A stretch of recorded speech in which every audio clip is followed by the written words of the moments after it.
Sik, kakek luruskan.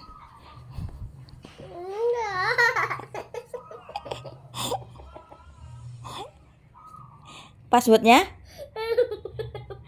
Passwordnya? Passwordnya? Oke, yang penting. Oke. Ada orang ngomong tuh dengerin letaknya di mana. Senanek nyari-nyari nggak pernah dapat. Kene diajar sih. Hadap sana. Cepet. Sakit enggak? Mana? Punya aku. Kamu ambil sini. Oh, sudah nggak satu karan. Sana. Besok lagi kalau ada yang ngomong dengerin. Itu lendangku mana? Lah, dia nggak punya lendang, no. Lah, itu kan cuma digendong bisa, itu kan boneka. Tinggal ditaruh di punggung. Nggak perlu digendong. Coba dipakai, taruh di punggung itu. Papain kandang. Buah apa yang paling manis? Buah lil. Terus lanjut. Kenapa? Enggak, Mas Buahlil nanti enggak marah kok. Nanti kalau Mas Buahlil marah, yang ngadepin Mama D. Lanjut.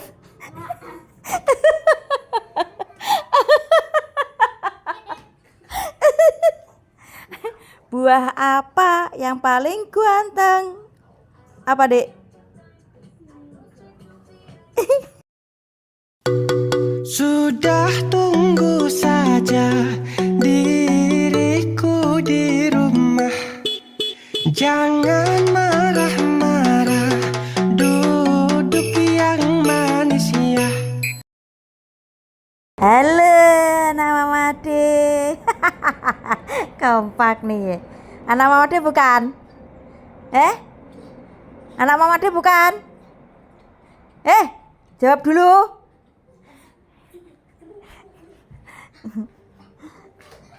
Enak kali kau di sini nonton TV terus, nonton YouTube terus. Tumben ada kekompakan nih.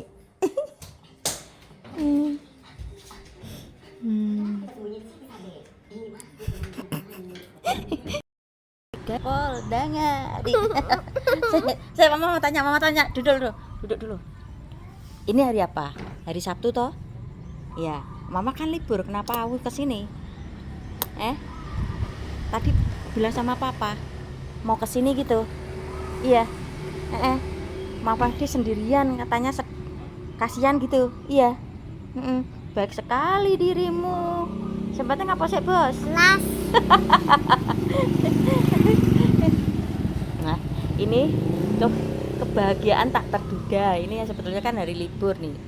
Papanya tadi bilang minta kesini gitu.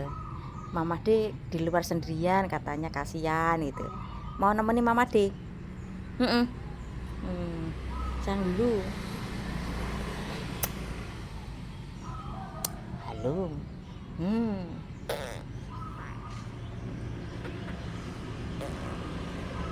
Digas Polda nggak? Passwordnya? Passwordnya? Ampun Mama. Oke. Ya boleh. Sekarang juga boleh. Boleh langsung dikiku gitu. Oke.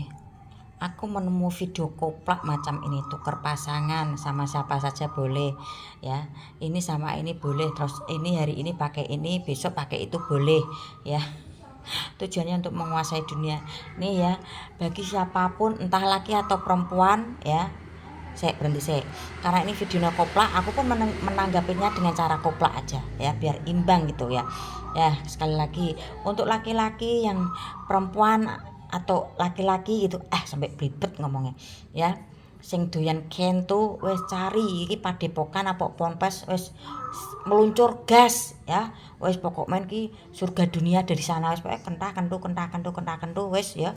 Nek iso ki yo mangan turu ngisi tenaga kentu meneh, mangan turu ngisi tenaga kentu meneh, ngono wis ya. Wes gak usah mumet-mumet ya, daripada mikiri pacar ora jelas ya, sing doyan kentu kuwi mau mlayu gas ning nggon iki goleki dicari ya. Beh iso mlaku ora, mbok bar mlakune berangkang gitu. Wis pokok men kuwi nek sing hobine kuwi gas no mlayu. Sacet ya. Pusat ini nantinya akan saya tutup. Oke, hari ini 6 Juni ya, yang bagi yang ulang tahun 6 Juni happy birthday to you ya. Semoga apa yang diimpikan, dicita-citakan bisa terwujud ya. Dan prioritas selalu diberi kesehatan gitu ya. Nih lagi bang sampah ini ya. Nunggu warga ada video ini. Ya, sebelum ini rame saya sudah pernah bikin konten. Mudah-mudahan nanti para istri-istrinya kuat ketika ekonominya down. Karena apa?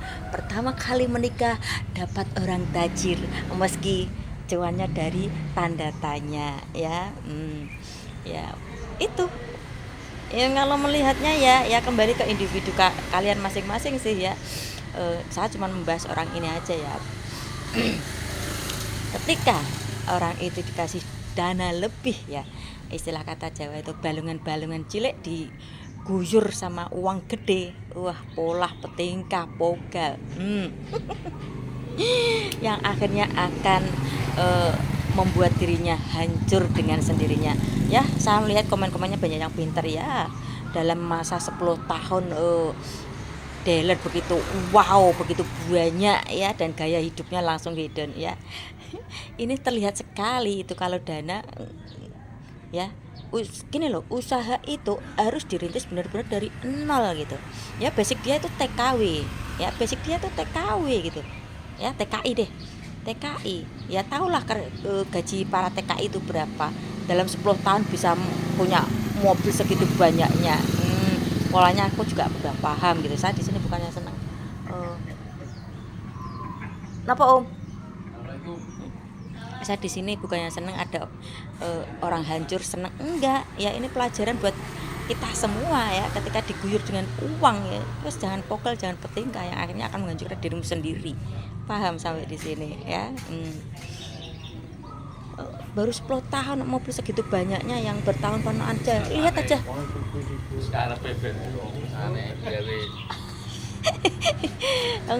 Lihat aja sekitar kita yang jualan motor atau dealer gitu, yang bertahun-tahun aja ya, barang dagangnya seperti itu kok ya. Ini yang baru tempo 10 tahun langsung wow ya, mulai berpikir waras aja lah. Oke. Lari yuk ke Tulung Agung ya, yang kemarin dihajar sama TKW Suci Taiwan gitu ya. Tahulah pasti lawannya siapa. Makane to ya.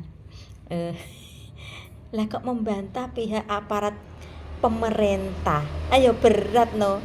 Jebol-jebol nanti masuk gawang kau ya. Gini loh. Makane to pelajaran buat kita semua gitu ya. Nek kalau dikasih rezeki sedikit lebih gitu, gak usah kakan pola ya, petingkah, bojo loro ya. Yo kembali ke individu masing-masing ya. Saya cuma sekedar memberi sedikit sentilan nih biar otaknya pada waras gitu ya. Gini ya, banyak yang punya usaha-usaha yang pola kinerjanya seperti ini ya. Nih dia bikin akun, nanti terus anak buahnya gitu ngomen, terus like, dibagi-bagi share, akhirnya akunnya akan berkembang ya. Otomatis itu kan orang-orang dia sendiri gitu ya, otomatis kan komennya awal tuh bagus-bagus, oh ya gitu ya. Terus ketika dia viral beneran bisa keluar dari lingkungan karyawannya gitu, paham nggak ya? Contoh kayak gini lah, saya bukan karyawannya ya, tapi ketika kasus ini melebar keluar dari zonanya lah, zona usaha motornya atau mobilnya gitu, itu nanti akan kaget ketika mendapat reaksi-reaksi yang pedas ya. Sampai di sini paham yang saya omongkan. Saya kasih contoh lagi, kayak contoh Nikita Mirzani itu ya. Dia membangun akunnya gitu ya, seolah dapat give sambil marah-marah, padahal itu orangnya sendiri yang nge-give ya. Nah dengan komen yang bagus-bagus. Nanti ketika dia dapat sentilan, ibarat kata ada akun-akun yang luar masuk gitu, dia tidak sanggup menghadapi segala hajaran-hajaran orang yang dari luar lingkungannya. Ya, ini sama polanya seperti itu. Banyak yang punya usaha-usaha bermain seperti itu, ya. Jadi gini loh. Mulailah dari benar-benar nol. Jangan hanya di lingkunganmu. Ketika nanti kamu punya masalah atau punya problem, keluar dari lingkunganmu, kamu dihajar dari orang di luar gitu yang mungkin lebih pedas, lebih ganas, kalian nggak akan sanggup, ya. Mudah-mudahan paham ya saya omongkan gitu ya. Ya. Saya kasih contoh agak simple gitu, ya. Saya punya akun, ya. Anak saya, adik saya, mungkin ipar saya yang kayak membagus-baguskan diri saya. Ya mbak, supportnya baik-baik ya. Ketika akun algoritma TikTok itu dikeluarkan dari rumah saya ini, ya, tetangga saya ataupun teman saya ataupun orang tidak suka sama saya pasti akan masuk ke akun saya. Nah di situ nanti ketika saya ngomong saya ini kaya raya loh, sapi saya 10 gitu loh, ya. Nah tetangga saya ngomong itu Mbak Lilis ngomong bohong, buktinya dia nggak punya 10 sapi, nggak punya kambing, orangnya cukup biasa aja. Nah hal-hal yang seperti ini yang akan membuat saya shock, ibarat seperti itu, paham ya. Jadi ini lu jangan main-main ya. Kalau lu mau punya usaha ya, usahalah yang bener-bener dirintis dari nol ya. Oh dia lagian owner Tulung Agung mobil ini ya sebetulnya ya perlu ditanda tanya. Dalam tempo 10 tahun tadinya TKW ya, terus punya mobil dealer segitu banyaknya, ternyata polanya ada yang titip gitu. Iya toh. Makanya kalau kalian benar-benar usaha, merintislah dari bawah berdiri ke atas, jadi tahu sisi negatifnya, positifnya itu seperti apa. Jangan mengandalkan medsos ya, terus keluarga, karyawan disuruh share, like, komennya bagus. Nanti ketika ada orang asing masuk, kena kau. Ya, mudah-mudahan paham yang saya omongkan. Masuk nanti jebol kau ya. Makanya toh punya rezeki lebih gak usah penting kawin 2 lah ya. Lihat aja nanti ya. Saya sudah bilang kalau bagi saya orang poligami itu kok kurang setuju karena kedepannya sudah memberi masalah terhadap anak-anaknya ya.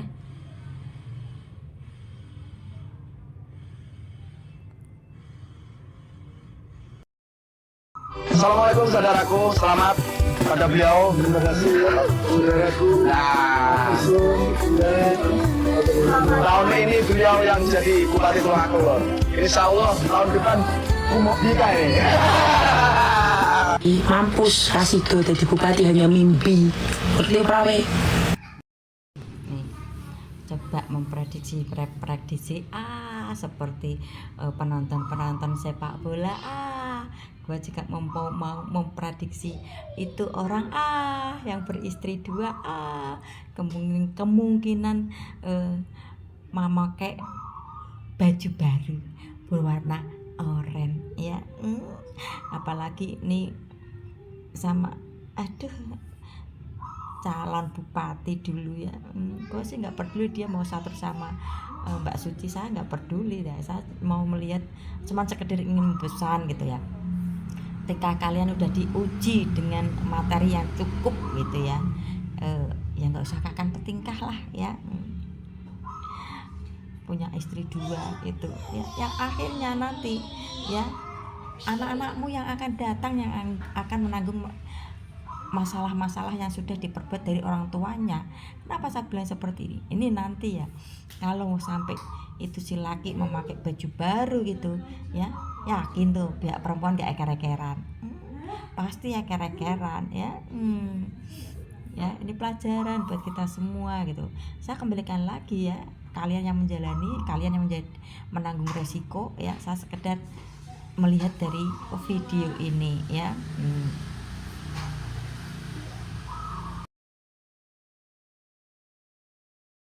Aku sudah lihat di awal itu ketua BGN ya, akhirnya jabatannya copot, terus itu dipanggil ke Kejagung.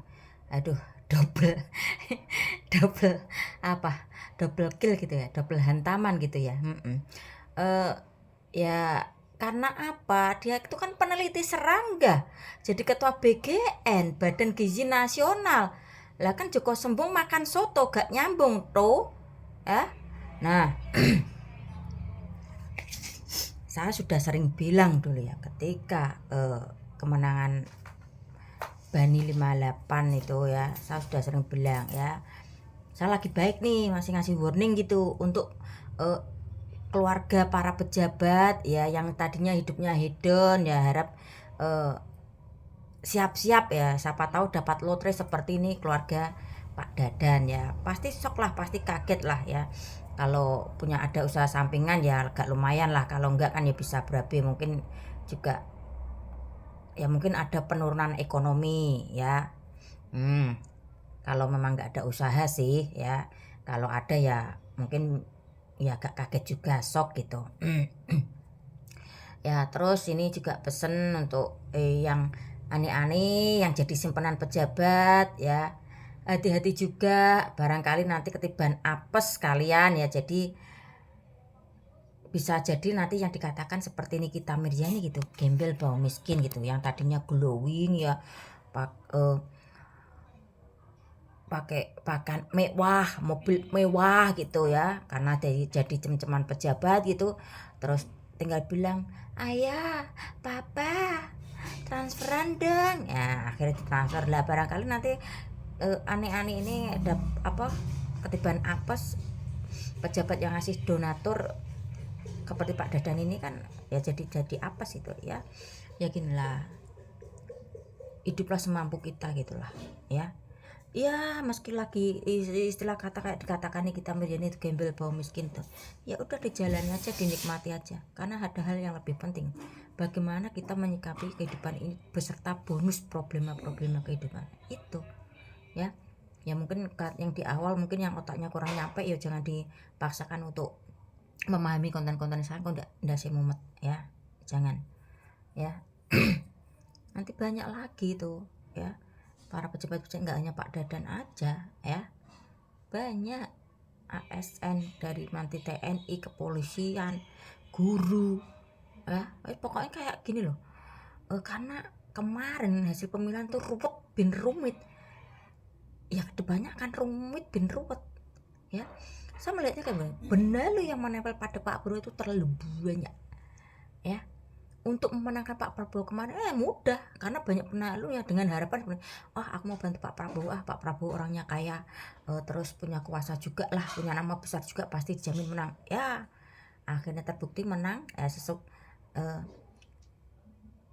dan akhirnya tidak sesuai ekspektasi bagi pendukung-pendukungnya ya. Nanti mengejar balik, malah keluarganya yang jadi korban. Banyak nanti, banyak ya. Saya masih agak baik nih untuk ngasih warning untuk para anak-anak pejabat atau istri pejabat gitu ya. Selamat menikmati perubahan gelombang kehidupan pada diri kalian. Ketika Pak Harto itu dihujat, saya yang mengatakan jangan hujat dia. Masa bayangkan, apa kaliannya akan begitu juga? Setiap presiden naik, wah kita subyo, tahu subyo. Wah pokoknya diangkat ya pokoknya. Tapi kalau sudah nggak seneng, jatuhkan, dak. Tapi kalau sudah dimaki habis. Itu bangsa kita, bangsa Indonesia, katanya bangsa yang luhur, katanya bangsa yang beradab. Bapak saya dijobroken gitu, saya janji sama diri saya, demi Allah saya bilang, Pak, one day you will come back.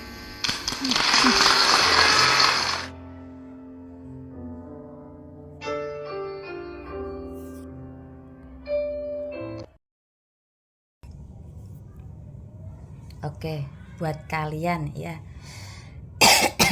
yang menyayangi, menghargai, menghormati Ibu Mega, tentu pahamlah apa yang sudah disampaikan Ibu Mega ya.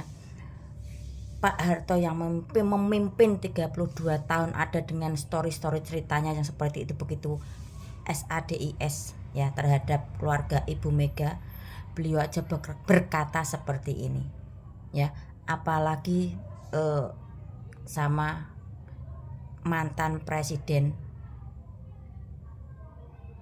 Jokowi ya, hanya 2 periode 10 tahun ya. Ayolah kalian bisalah berpikir waras gitu ya. Oke. Di video ini saya sekedar mengeluarkan unek-unek yang ada di otakku yang baru berusia 16 tahun ya. Pernah lihat video Pak Prabowo bilang seperti ini, 2030 Indonesia akan bubar. Itu satu. Nah, ini kan Pak Prabowo jadi presiden, wakilnya Pak Gibran gitu ya, Pak Gibran. Nah, ini kalau nanti ya Pak Gibran jadi naik menjadi presiden ya, masa presiden kan 5 tahun, Pak Prabowo kan selesai 2009 ya. Nanti Gibran naik jadi presiden 2009 30. Nah ini nanti yang akan disalahkan lagi Pak Gibran atau keluarga Pak Jokowi. Ini polanya seperti ini. Dan kabarnya ya, kalau memang benar nih Mas Gibran ini mengajukan surat permohonan mengundurkan diri ya. Ya ini kalau memang, tapi kemungkinan untuk di ACC tipis karena polanya udah seperti itu. Nanti ya orang-orang besar, elit-elit politik, orang-orang yang tadinya hidupnya tenang gitu di era kepemimpinan Pak Jokowi jadi kocar-kacir ya, tahu ya mana siapa aja yang korupsi, mana yang busuk, semua tahu. Dimulai di era kepemimpinan Pak Jokowi ya, benar apa benar?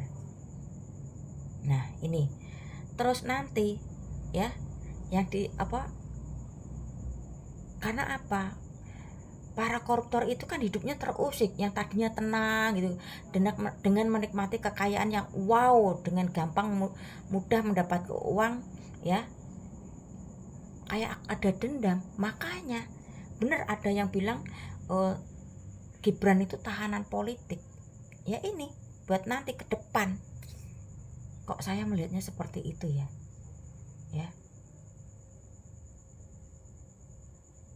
Ingat, saya di sini dulu 3 loh, Ganjar Mahfud ya.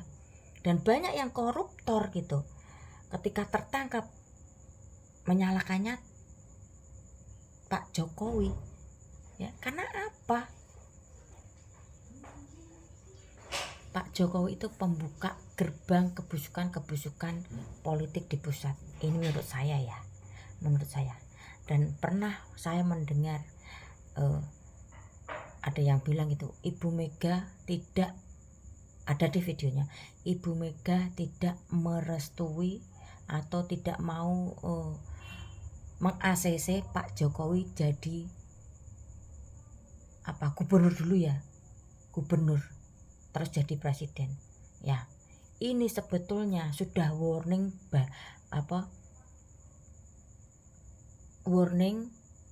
yang dikatakan Ibu Mega. Tapi bagi kaum serakah nggak mau mendengarkan itu. Yang penting cuan, saldo bertambah. Akibatnya apa? Kebuka semua kan. Di era siapa? Pak Jokowi. Fakta ya. Ya. Ini ya semua disalahkan nanti ke keluarga Pak Jokowi dan keluarga Pak Gibran yang akan datang kayaknya seperti itu nanti polanya ya.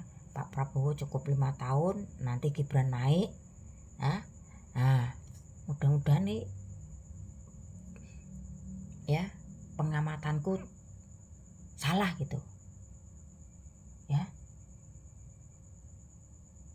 Ngeri loh ya. Enggak, saya dulu udah pernah bilang ya, Pak Jokowi itu pembuka gerbang kebusukan para pejabat di pusat ya. Ini juga sebetulnya yang harus disalahkan para korupsi yang ya, atau pejabat-pejabat yang dulunya hidupnya tenang ya, makanya dikasih warning nggak mau mendengarkan kok ya, akhirnya sekarang resiko ditanggung sendiri. Ketika ditangkap menyalahkannya Pak Jokowi ya, kena nggak lo ya, udah dikasih warning sama Ibu Mega. Jangan dulu ketika gubernur itu Bu Mega mencalonkan siapa sih ya, intinya bukan Pak Jokowi, karena bagi bani-bani yang serakah, karena Pak Jokowi dianggap mata masyarakat wah baik, belusukan ya, suka turun langsung ke jalan ya, akhirnya lu tanpa sadar ya, terbukalah gerbang kebusukan di pusat ya. Paham sampai di sini?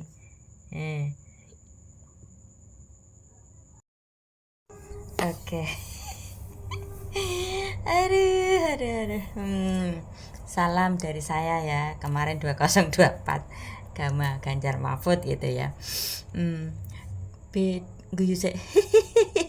Beda dengan kenyataan. Ini user ini komen di tempat saya di video Ibu Mega yang memberi maaf kepada keluarga Pak Harto ya. Dan disitulah kalau pengen tahu lebih jelas masuk ke profil gitu. Ini ya beda dengan kenyataan. Nah itu pendapatmu ya. Nih saya posisikan ke Ibu Mega gitu ya. Saya paham betul ya, meski saya bukan lahir di era Ibu Mega, saya paham betul betapa menderitanya Ibu Mega waktu dulu ya, karena saya pernah ada di posisi Ibu Mega ya. Itu ya, dan di sini saya tidak mendompleng nama besar Ibu Mega, tidak, karena saya pernah merasakan ada di posisi Ibu Mega.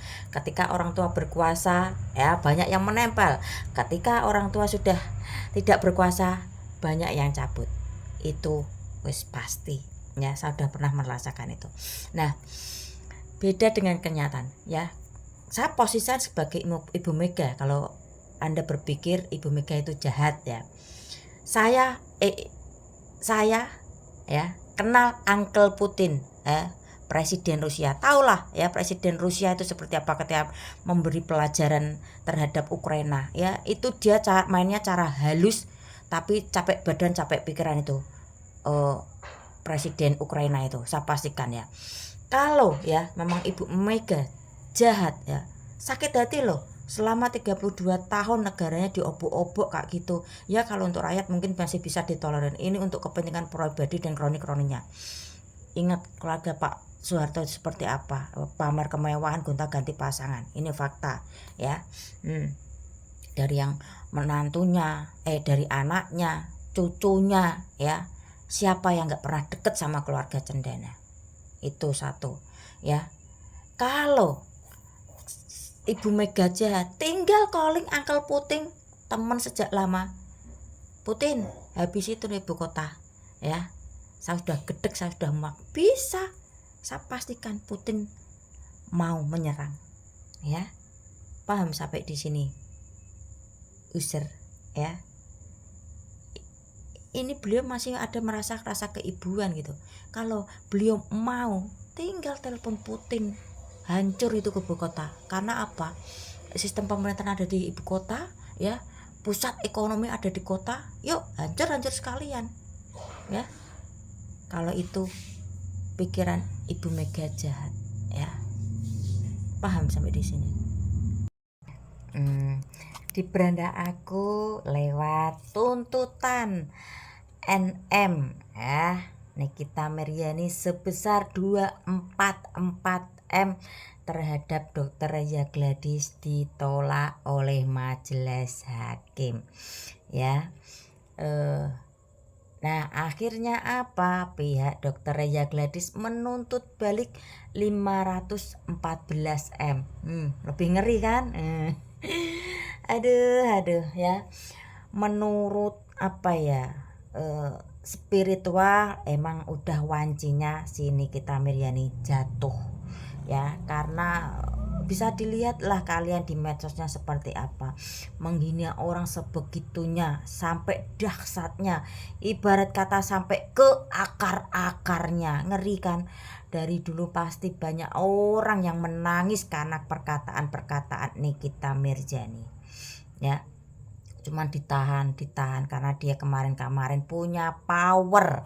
Sekarang di saat dia terpuruk, kemungkinan besar banyak orang hatinya lega ya, ketika kemarin dihina-hina kok begini terus ya. Akhirnya ketika dia tumbang ya, mungkin banyak orang yang suka, karena yang mulai kan Nikita Mirzani duluan ya, bukan orang-orang yang dihina itu ya. Itu. Terus dari sisi hukumnya ya, saya pastikan kok bukan saya pastikan ya, saya melihat ini ya, pengacaranya si Dr. Reza Gladys saya akui best ya. Dia punya skill, punya taktik, terus pasal-pasal yang akan diterapkan ibarat kata dia menguasai medan ya, medan pertempuran ibarat kata seperti itu. Ada opsi ya, nggak cukup opsi 1-2, kayaknya opsi 1, opsi 2, opsi 3, bahkan opsi tambahan. Itu yang dimainkan sama pengacaranya Dr. Reza Gladys ya. Dari awal wah ini pengacara emang keren ya menurut saya ya. Hotman Paris kalah menurut saya tuh karena dia kan terkenal glamournya, cuman pamornya aja ya. Dia berkuar-kuar pengacara internasional, tapi ya ini menurut saya bolehlah orang sipil memantau pengacara gitu ya. Nah, kenapa saya bilang pengacara DRG itu keren? Ya itu saya bilang menguasai medan, punya taktik medan peperangan gitu ya. Terus punya skill ya, punya opsi.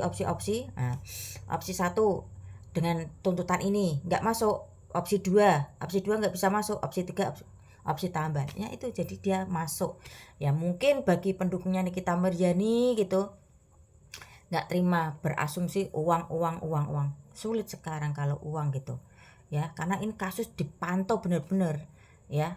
Jadi menurut saya sih nggak ada permainan uang, malah sebelumnya mungkin permainan uang itu di sebelah itu ya. Kenapa saya melihatnya itu si Batmanwati jadi kayak emosi karena kayak kehilangan dana gede gitu ya. Nah ini nih masa tenang nih, saya melihatnya nanti ya Batmanwati pun akan masuk ya, tinggal aja lihat aja nanti endingnya ya. Ya sinilah kehidupan gitu ya. Sekuat apapun orang itu punya power, pasti akan terjatuh dengan sendirinya ya, ya. Karena mungkin ulah dia juga seperti itu gitu ya. Ketika menghajar seseorang tidak pandang bulu bahwa anaknya juga bersalah, dia tidak bisa melihat itu, menghajar keluarga Fadil sampai segitunya. Ingat gak kalian tuh Kang Semir ya, keluarga Marsupi apalah sampai ibunya kakaknya ya. Kalau memang dia mainnya fair, ya udah, saya dulu sudah mencarikan solusi gitu. Saya kalau mendengar solusi saya mungkin hal ini nggak akan terjadi kalau dia mau menurunkan sedikit egonya demi anaknya. Ya itulah namanya dia merasa punya power di medsos ya. Siapa sih nggak kenal Nikita Mirzani dengan kebarbarannya ya. Ingat ini bukan di hutan Amazon bos ya.